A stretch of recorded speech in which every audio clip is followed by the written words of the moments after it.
Franny K. Stein, mad scientist. Lunch walks among us. Chapter 12. Ham I Am.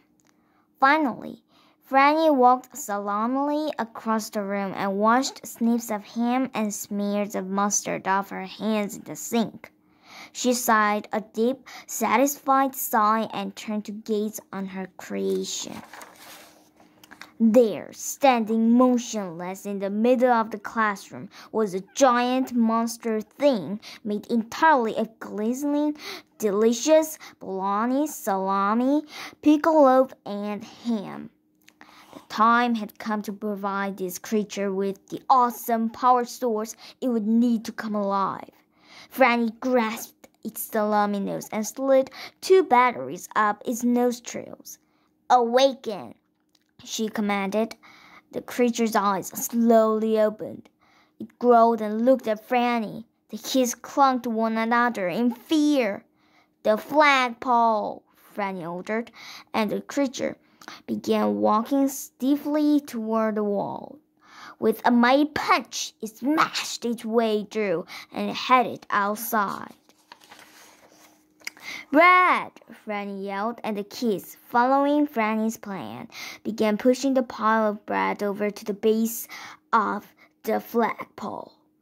The lunch meat creature grabbed the pole and shook it. Miss Shelley screamed, and the kids gasped. "Shake harder," Franny commanded. The lunch meat creature shook and shook until finally the pumpkin crab monster dropped Miss Shelley. Chapter 13. The final eating. Franny watched calmly as Miss Shelley fell toward the ground screaming. Then, with the loudest puff sound anybody had ever heard, Miss Shelley fell right into the big, squishy pile of white bread completely unharmed. Pew! Franny turned to the lunch meat creature. "Now, my lunch meat abomination, go get the pumpkin-headed creep!" The lunch meat creature grabbed the flagpole tightly and pulled until bologna-flavored sweat dripped off its forehead. Finally, with a monstrous groan, the lunch meat creature ripped the flagpole right out of the ground, causing a very angry pumpkin crab monster to fall and hit the pavement with a ground-shaking crash. The pumpkin crab monster got to its feet and growled. It began stomping toward the kids. It was almost on top of them when Franny, the only kid that did not look worried, calmly whistled. Suddenly, a cloud of bats flew down from the sky and grabbed the pumpkin crab monster by the arms. "Batter up," she said. The bats flew as fast as they could with the pumpkin crab monster, and they headed right for the lunch meat creature, who had a flagpole up on its shoulder.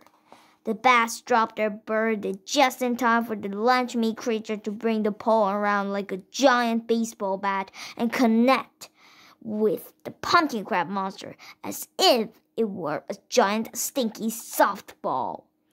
With a loud crack, it went hurtling up into the sky, never to be seen or heard from again. "Home run!" shouted Franny. Then Franny turned around and saw the shocked and horrified kids huddled around an equally shocked and horrified Miss Shelley. They looked more scared of her than ever.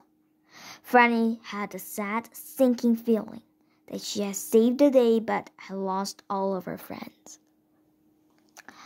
Chapter 14. Easy come, easy go. I could probably take the lunch meat creature apart and make your sandwiches again," Franny offered weakly.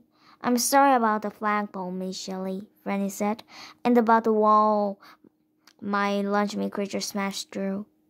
"Sorry about your pants, kid," she said to the boy who had wet his pants and who was now getting pretty tired of people talking about it. The kids all just stood there, trembling. They didn't say a thing. Franny turned away and walked home, sadder and lonelier than ever before. Well, that's the end of today's story. Did you like my story? Then push the thumbs up sign or the subscribe button. Bye!